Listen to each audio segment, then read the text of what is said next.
Hello à toutes les petites lumières qui nous rejoignent ici pour voir cette vidéo. Du coup, aujourd'hui, j'ai l'honneur et le plaisir d'accueillir Michael sur cette chaîne. Michael qui est aussi Love Coach et fondateur d'Elite Men. Donc, je vais te laisser te présenter par la suite. Je vais juste dire quelques mots sur moi, mon ressenti.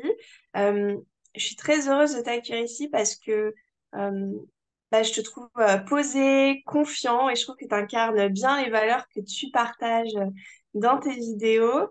Et je trouve aussi, c'est pas un hasard si nos chemins sont croisés, je pense. Dans tous les cas, je crois jamais au hasard.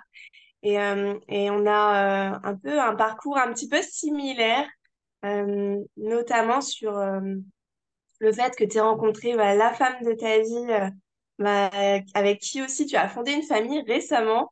Donc ça, je suis très heureuse pour toi et j'ai hâte voilà, de voir tout ce que tu vas nous partager aujourd'hui. Donc je Bah, te je- laisse te présenter du coup. Oui, pas de souci. Bah, déjà, je te remercie de m'avoir invité. Effectivement, on a un parcours similaire et je suis content aujourd'hui de pouvoir accueillir, apporter de la valeur aux gens qui te suivent. Alors moi, pour les personnes qui ne me connaissent pas, je suis Love Coach et coach en développement personnel. Je suis, comme tu l'as dit, le fondateur d'Elite Men. J'aide les hommes à avoir la relation de leur rêve, libérer leur potentiel et se créer une vie à la hauteur de leurs ambitions. Alors, je suis spécialisé sur les hommes, mais aujourd'hui, je vais apporter la valeur aux femmes. Oui, c'est ce que j'ai compris à la base, c'est plus les hommes et là, tu élargis Ça m'arrive ton... aussi d'accompagner des femmes qui viennent à moi. Ok, super. Euh, alors du coup, je vais commencer par mes petites questions pour toi, Michael. Euh, Je t'écoute. ma Ma première question, du coup, étant donné que tu as une cible davantage masculine, donc ça va aussi, je pense, beaucoup intéresser moi, ma cible de mon côté. Toutes les petites lumières qui me suivent, ce sont 90%, on va dire, j'ai aussi des hommes, hein, mais on va dire 90% sont des femmes.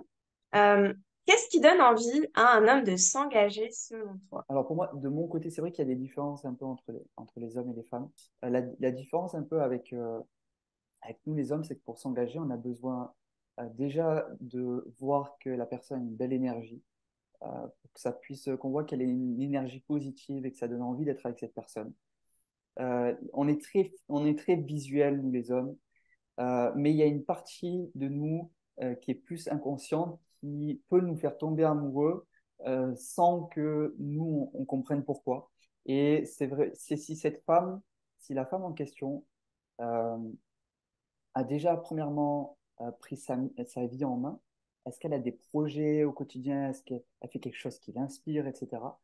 Et deuxièmement, est-ce qu'elle prend soin d'elle et est-ce qu'elle, donc sous toutes ses formes, à la fois, ça peut être physique, ça peut être prendre soin de son corps, de sa peau, mais ça peut aussi prendre soin d'elle-même en tant que personne, en tant que femme, et donc avoir une bonne estime d'elle-même, s'aimer. Et plus une femme va s'aimer, plus elle va dégager une lumière, comme tu aimes bien me dire, une énergie qui va nous attirer. Donc en fait, cette belle énergie dont tu parles qui est très attirante pour les hommes, ça va passer par le fait de prendre soin de soi et de prendre soin de sa vie aussi, dans le sens de faire en sorte d'avoir une vie qui nous rend heureuse déjà à la base, sans forcément être en couple. Tout à fait. Alors, d'un autre côté, effectivement, il y a euh, se libérer de ces blessures, des peurs qu'on peut avoir, euh, parce que sinon, ça peut créer un certain contraste et faire que même si on travaille sur notre vie, sur les projets qu'on a, etc., sur nous-mêmes, sur prendre soin de nous, même si les femmes font ce travail-là, si d'un autre côté, elles ont des blessures ou des peurs qui peuvent justement, dans leur comportement au quotidien, les rendre un peu moins attirantes, etc., ou faire fuir l'autre, ben, ça ne va pas aider. Donc, c'est vraiment, on travaille sur les blessures, évidemment, sur ses propres peurs, etc., qu'on peut avoir pour les événements qu'on a eu par le passé, les déceptions, les trahisons, etc. Mais d'un autre côté aussi, vraiment, on prend sa vie en main de manière générale. Ok. Oui, donc c'est-à-dire que on prend soin de sa vie, donc on fait en sorte d'avoir une vie en adéquation avec nos rêves, nos envies, etc. Mais d'un autre côté, pour toi, c'est aussi important s'il y a des blessures, quelque chose Ouais, de douloureux en soi qui est inconscient, si ça, c'est pas libéré, ben, ça peut impacter vraiment de manière ben, négative la relation ouais, et faire en sorte que ben, l'homme, du coup, la personne en face ait moins envie de s'engager. ouais, totalement. Dans la relation, mais également avant la relation, euh, si les femmes travaillent sur leur vie et qui la rendent vraiment passionnante et que l'homme voit ça, qu'elle a une vie passionnante, inspirante et tout, mais que d'un autre côté, elle a des blessures, des blocages qu'elle n'a pas travaillé et qu'elle devrait, ben à ce moment-là, malheureusement, soit ça va se répercuter sur la relation, soit sur le fait qu'il ne va pas vouloir s'engager. Parce qu'il y aura à côté, certes, il y a toute cette belle énergie et cette chose qui nous donne envie de l'avoir dans notre quotidien, cette femme.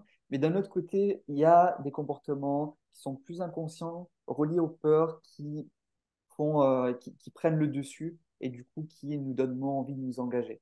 Donc c'est vraiment Et les deux concrètement, choses, ouais. ouais, concrètement, c'est quoi comme comportement, qu'est-ce qui, voilà, comment ça se passe dans la relation et qui fait que l'homme bah, peut ouais, prendre ses distances, ce qui arrive souvent.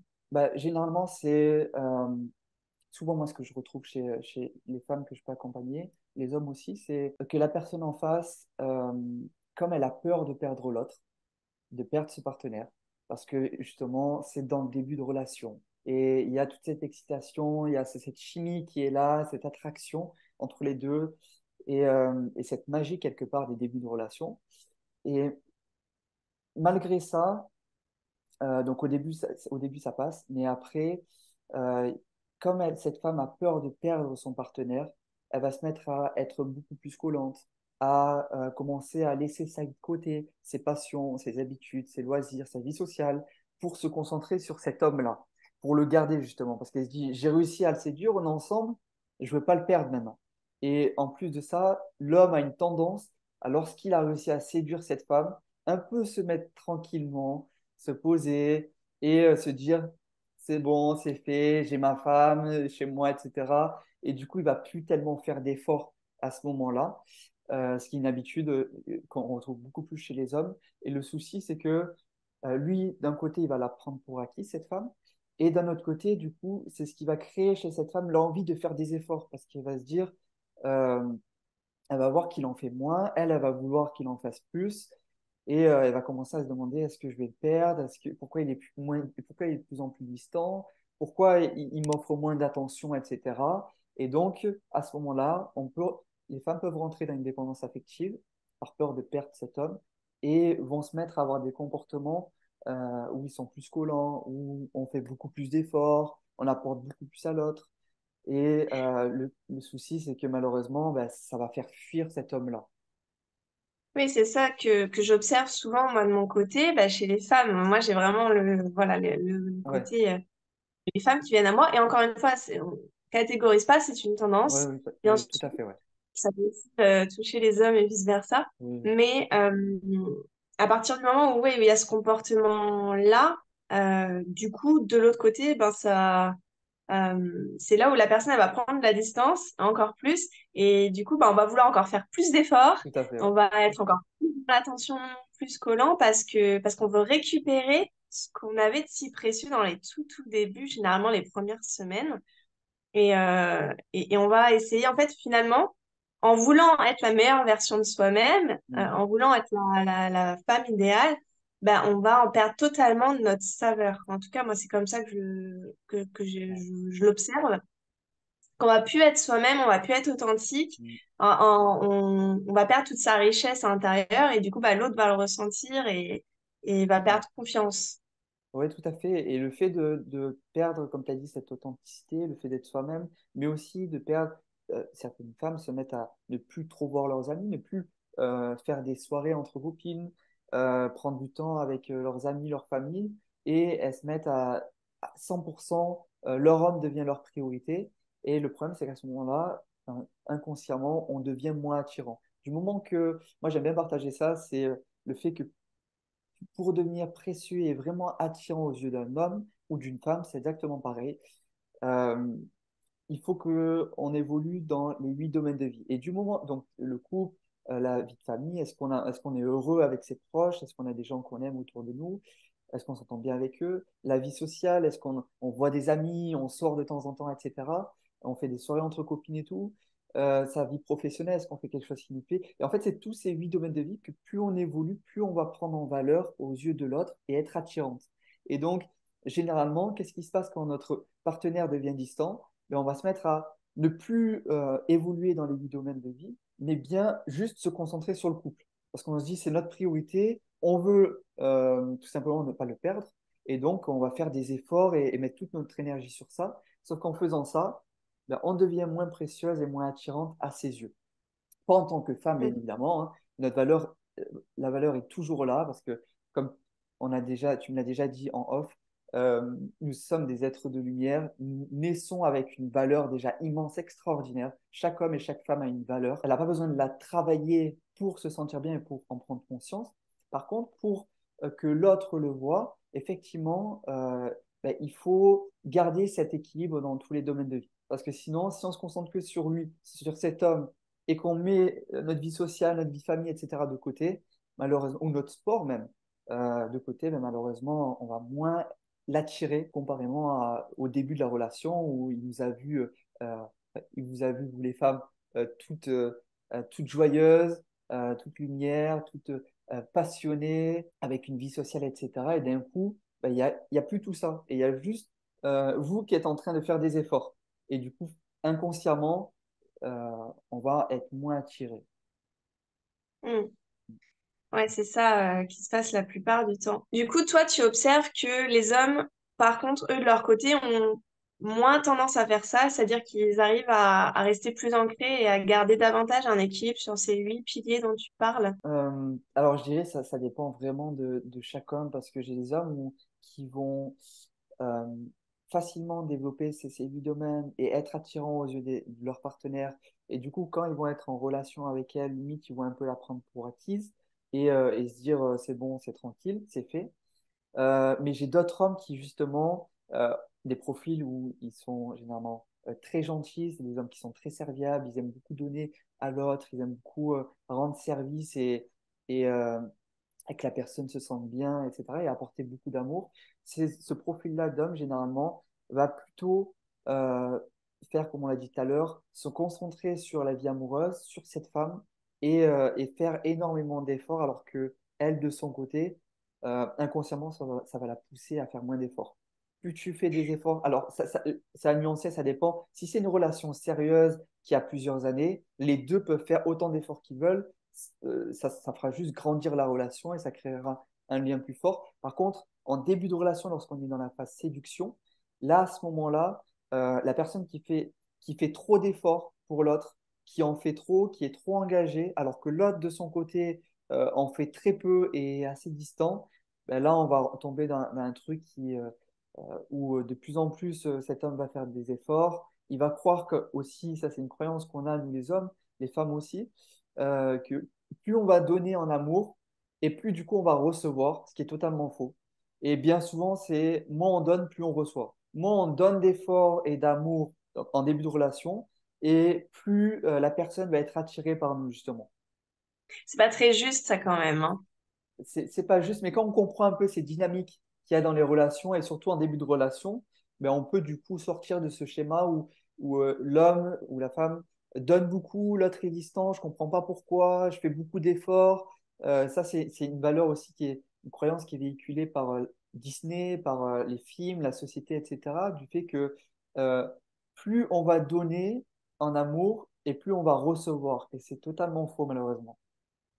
Et finalement, comment on fait pour trouver cet équilibre entre bah, je m'investis quand même parce que bah, moi, ce dont je rêve, c'est cette belle relation-là. Et ben, si je fais que sortir avec mes amis, m'occuper de ma famille et me concentrer sur les autres piliers, bah, finalement, je suis pas sûre que je vais construire quelque chose. Comment je trouve un équilibre entre je m'investis, mais en même temps, je, je rentre pas dans de la dépense affective où je deviens Ouais, collante et ouais, acquise. ouais, je comprends. En fait, il y a deux choses. La première, ça va être déjà de regarder cet homme-là. Donc, si on parle pour les femmes, cet homme-là, est-ce qu'il est distant déjà de base? euh, est-ce que il a toujours été comme ça ou est-ce que ça s'est développé et il est de plus en plus distant? Parce que s'il a toujours été de base, peut-être que c'est dans sa personnalité, sa façon dont il gère ses relations.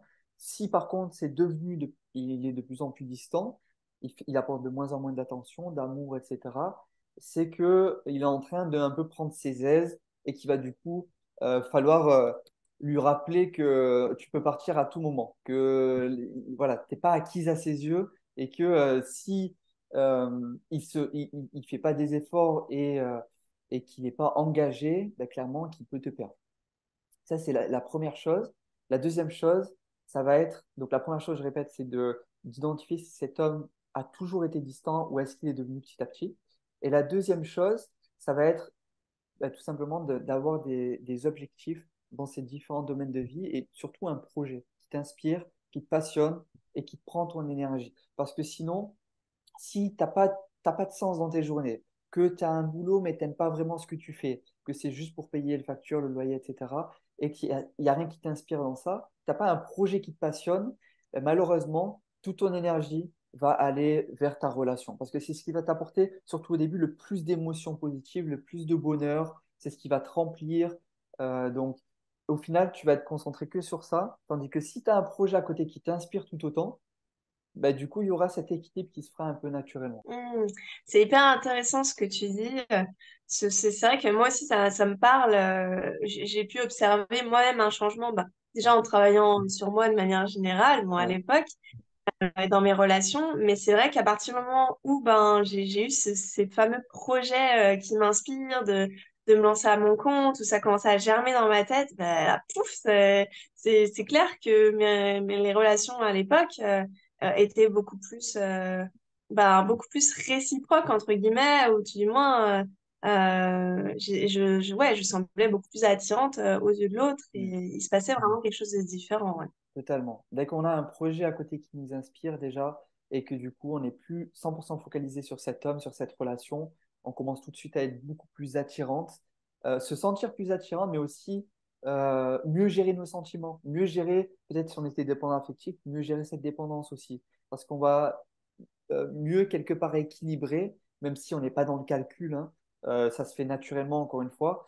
mais on va mieux équilibrer nos sentiments et l'énergie qu'on va mettre dans la relation et dans notre vie, nos projets, notre vie sociale, etc. Et donc, en gros, il faut vraiment sortir du syndrome de Cendrillon, de la Belle au bois dormant, qu'on nous a tant véhiculé Tout à et fait. qui dit que bon, un jour, je serai heureuse quand mon prince viendra. Et c'est Ouais. ça, finalement, qui vient tuer le game et qui fait que nos relations amoureuses se souvent, Non, c'est clair. ça C'est pas part de une... ça. Hein. C'est certes que ce n'est pas une chose qui a pu aider beaucoup de femmes, ce syndrome de Cendrillon. Au final, c'est un peu l'histoire de nos grands-parents, de nos parents des fois, où pour être heureuse et même ton seul but quelque part, le sens de ta vie, c'est euh, et un homme et fondre une famille et des enfants. Et c'est uniquement ça qui t'apportera le bonheur. Sauf que malheureusement, on a pu voir aujourd'hui que. Alors avant, ça marchait parce que ben, les couples se séparaient pas aussi facilement. C'était une autre époque. Mais dans notre époque actuelle, on a tellement de choix. On peut tellement changer de relation. Il y a tellement de facilité à ça avec les sites et applications de rencontres, etc. Même les rencontres qu'on fait. Parce que les femmes maintenant travaillent beaucoup plus qu'avant, elles sont beaucoup plus indépendantes qu'avant, donc elles rencontrent beaucoup plus d'hommes. Et donc, d'un côté, notre époque a changé et c'est plus possible aujourd'hui de juste se dire, juste se focus sur sa relation et se dire c'est ça qui va nous apporter le bonheur. Malheureusement, c'est surtout ce qui va faire fuir l'autre, malheureusement, et qui va nous Et est-ce que empêcher de nous épanouir, ouais, en amour. ouais, c'est ça, moi, ce que ça arrive souvent, j'ai des femmes qui viennent vers moi en me disant, bah, moi, mon objectif, c'est vraiment de vivre cette belle Ouais. relation, j'ai envie de ça, et c'est vraiment, ça tourne dans leur tête, et du coup, ouais, il y a vraiment une obsession de ce Mm, rêve-là qui fait que, bah, non, je vais pas sortir avec des amis, parce que moi, ce que je veux, c'est ma belle relation ouais. et faire tout avec, Mm, pas faire tout, mais avoir vraiment un investissement dans ma relation amoureuse, en gros, c'est comme si elles avaient peur de tellement remplir leur vie mm. avec d'autres choses, des projets inspirants, que finalement, bah après, bah oui, mais la personne, elle va pas venir parce que, va pas venir vers moi parce que il y aura peut-être plus de place finalement Ouais. pour la Et relation amoureuse. Et la relation amoureuse, elle a une place aussi importante. Ouais, ouais, et c'est ça le paradoxe aussi dans la séduction, dans l'attraction entre les hommes et les femmes, c'est que ben, on pense justement que plus on va donner de temps à cette personne, plus on va dire toujours oui, et on va sacrifier notre vie quelque part pour cet homme, et plus ça va faire grandir la relation et ça sera mieux, et elle va se développer, alors que pas du tout. Si on regarde au niveau des neurosciences, il faut s'apercevoir que ben, dire non à un homme, ça le rend encore plus attirant que lui dire toujours oui en fait. Savoir prendre soin de soi et du temps pour soi en tant que femme, savoir prendre du temps pour faire une balade ou pour sortir entre copines ou autre, ben, c'est ce qui va te rendre beaucoup plus attirant aux yeux de cet homme. Parce que tu vas tout simplement dégager une énergie où tu es plus lumière, tu brilles plus, tu t'épanouis et tu glows et tu es en train d'avancer. Et ça, qu'on soit homme ou femme, ça nous attire en tant qu'être humain. Mm. On veut pas, au Ouais, final, on veut plus, surtout dans notre euh, on veut pas une personne qui reste là, assise sur le canapé et qui fait rien. On n'est pas attiré par ça, ni les hommes, ni les femmes. Je te dis, un homme qui est là sur le canapé en train de boire des bières et regarder son foot toute la journée, je pense pas que ça t'attire. Par contre, un homme qui a un projet qui l'inspire, qui passe à l'action tous les jours et qui se crée une vie sur mesure, une vie de dingue, et en plus de ça, il trouve le temps pour passer avec toi, pour t'apporter tout l'amour et l'affection dont tu as besoin et que tu mérites, ben forcément, tout de suite, ça donne plus envie.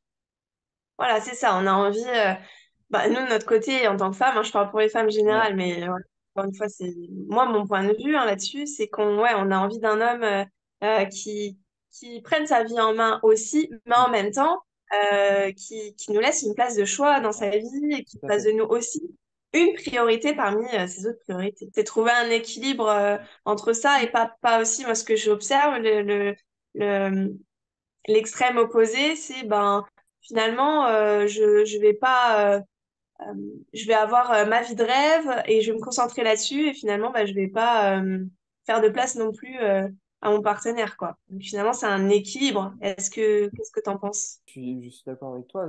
Cet équilibre est important, non seulement pour déjà ne pas rentrer dans une dépendance affective, parce que si on se met à... Notre homme, c'est notre priorité et on laisse tout le reste de côté, ça nous fait rentrer dans une dépendance affective. Et deuxièmement, ça ne nous rend pas attirante à ses yeux parce qu'on n'est plus en train de se développer, de grandir, d'apprendre des choses, de découvrir de nouvelles choses et d'avancer. Une dernière question que je voulais te Je t'en poser. prie. Euh, Quelles sont les erreurs que tu vois souvent chez tes coachés qui sabotent la relation voilà, les principales erreurs. Ok. Question très large. Mais alors, qui sabote une relation qui vient de démarrer, une Ouais. relation qui est posée, Ouais, qui vient ouais, une relation, oui, qui date de plusieurs quelques mois? semaines ou plus longtemps, je Ok, dirais. d'accord. Dans lequel il n'y a pas d'enfant, pas de mariage. Non, généralement, ouais, c'est... Ouais. Enfin, moi, parce que moi, les personnes qui viennent vers moi, c'est souvent ça. C'est soit des personnes qui cherchent un partenaire de vie ou alors des personnes qui ont déjà eu une longue relation Ouais. et qui veulent refaire leur vie par la suite. Ok. Alors, les erreurs fréquentes que je vois, ça va être dans cette attraction qu'il y a dans les relations et de ne pas réussir à maîtriser cette attraction entre les deux partenaires. C'est-à-dire, euh, lorsqu'on rencontre quelqu'un, on est tous contents, tous excités, quand en tout cas le feeling est bien passé au début. Et ben, ce qu'on veut d'un côté, c'est que tout se passe bien et du coup, on va souvent ne jamais dire non à l'autre, on va jamais refuser des choses, on va jamais vraiment s'affirmer, poser des limites. Sauf que sans ces choses-là, la personne en face ne sera jamais attirée.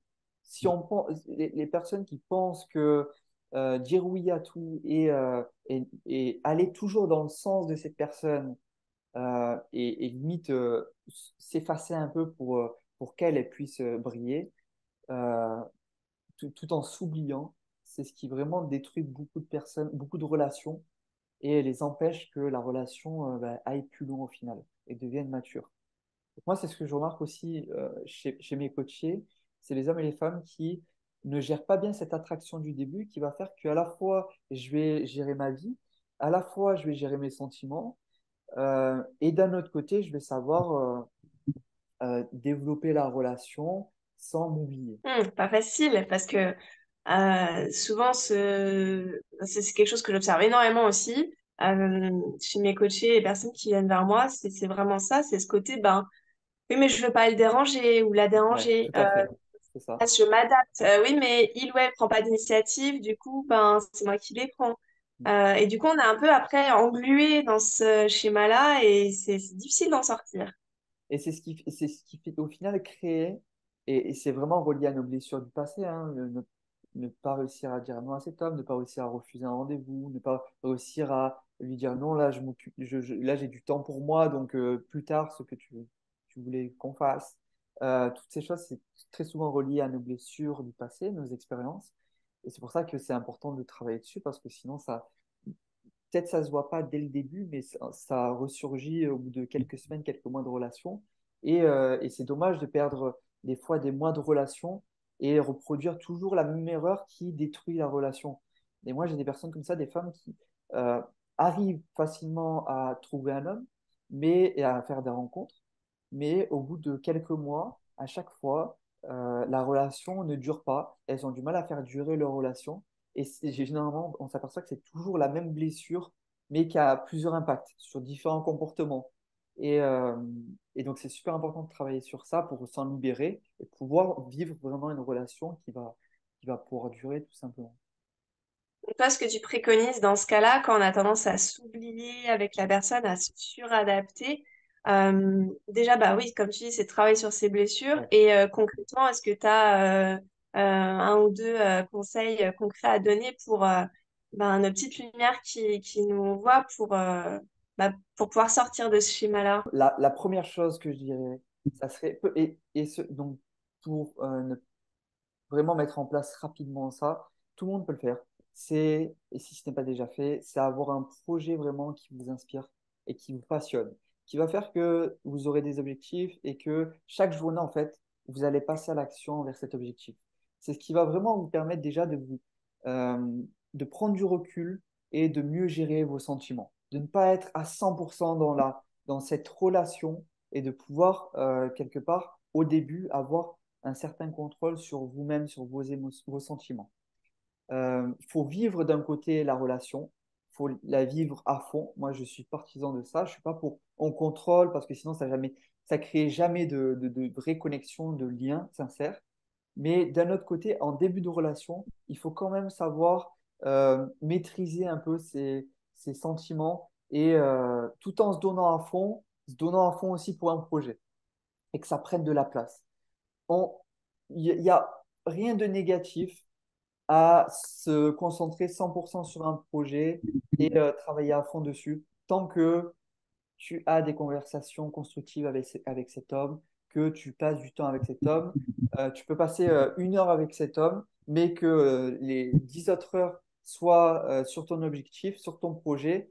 Si les 1 heure sont de qualité, il n'y aura aucun problème. Donc, vraiment, ne pas s'oublier et, comme je te l'ai dit, mettre un objectif concret. Ça va te donner de l'énergie dans tes journées, ça va te permettre d'être concentré, te permettre d'avancer et d'être à fond, quoi. C'est la Ok, première chose qu'il super. pourrait mettre en place, ouais, pour ne pas s'oublier, vraiment. Ok, Il y a une super. deuxième Bah, chose que j'aurais aussi à partager qui me vient, c'est que quand on s'oublie généralement, c'est qu'on ne se fait plus passer en priorité. Et en fait, peu importe quand on est dans la relation, tu dois toujours être ta priorité.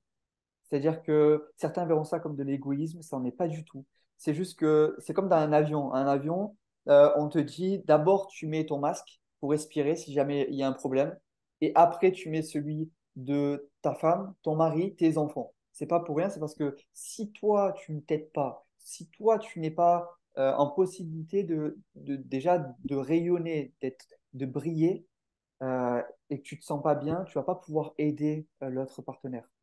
Donc, te mettre en priorité, ça doit toujours être la base. Maintenant, effectivement, dans une relation, il y a des concessions à faire. Il y a des compromis à faire et ça, il n'y a aucun souci. Mais ne jamais oublier, si tu es dans une période où tu sens que tu t'oublies pour les hommes ou autres, tu dois vraiment remettre un projet, des objectifs pour vraiment te reconcentrer sur toi-même. Ok, donc le retour à soi, je Mm. suis totalement d'accord. Ouais. Bah, merci d'avoir partagé tous ces conseils précieux, Michael. Bah, je te Comment, remercie aussi. comment on fait concrètement du coup pour te suivre, voilà, voilà, Ok, bah, dis-moi alors tout. pour tous les hommes qui peuvent tomber sur cette vidéo, même si je pense qu'ils sont minoritaires, tous les hommes déjà, j'ai créé une formation qui est 100% gratuite, qui vous aide à devenir précieux, intéressant et attirant aux yeux des femmes. Donc ça, vous pouvez la retrouver dans la description sous la vidéo, je pense que je mettrai un lien. Et puis pour les femmes, donc, Ouais. j'ai créé la formation Femme radieuse qui va vous permettre de découvrir comment être attirante aux yeux d'un homme, le faire s'engager, être unique à ses yeux et pouvoir enfin faire durer vos relations. Donc, c'est une série de vidéos qui est 100% offerte et qui peut vraiment vous apporter. On parle notamment de ce qu'on a parlé tout à l'heure de projet, comment remettre un projet, comment définir un projet, des objectifs dans sa vie et y aller, quoi. Ok, super. Bon, ben, un super programme à la fois pour les hommes et les Ouais. femmes. Donc, je vais mettre les liens en dessous de cette vidéo. Donc, n'hésitez pas à aller vous inscrire à ces formations gratuites de Michael et rentrer dans son univers. Je te remercie pour tout ce partage, Michael. Avec plaisir, plaisir partagé. Super. Du coup, prenez soin de vous, toutes les petites lumières, et à très bientôt. Merci, Michael, et à bientôt. Bye bye, à très vite, Marie.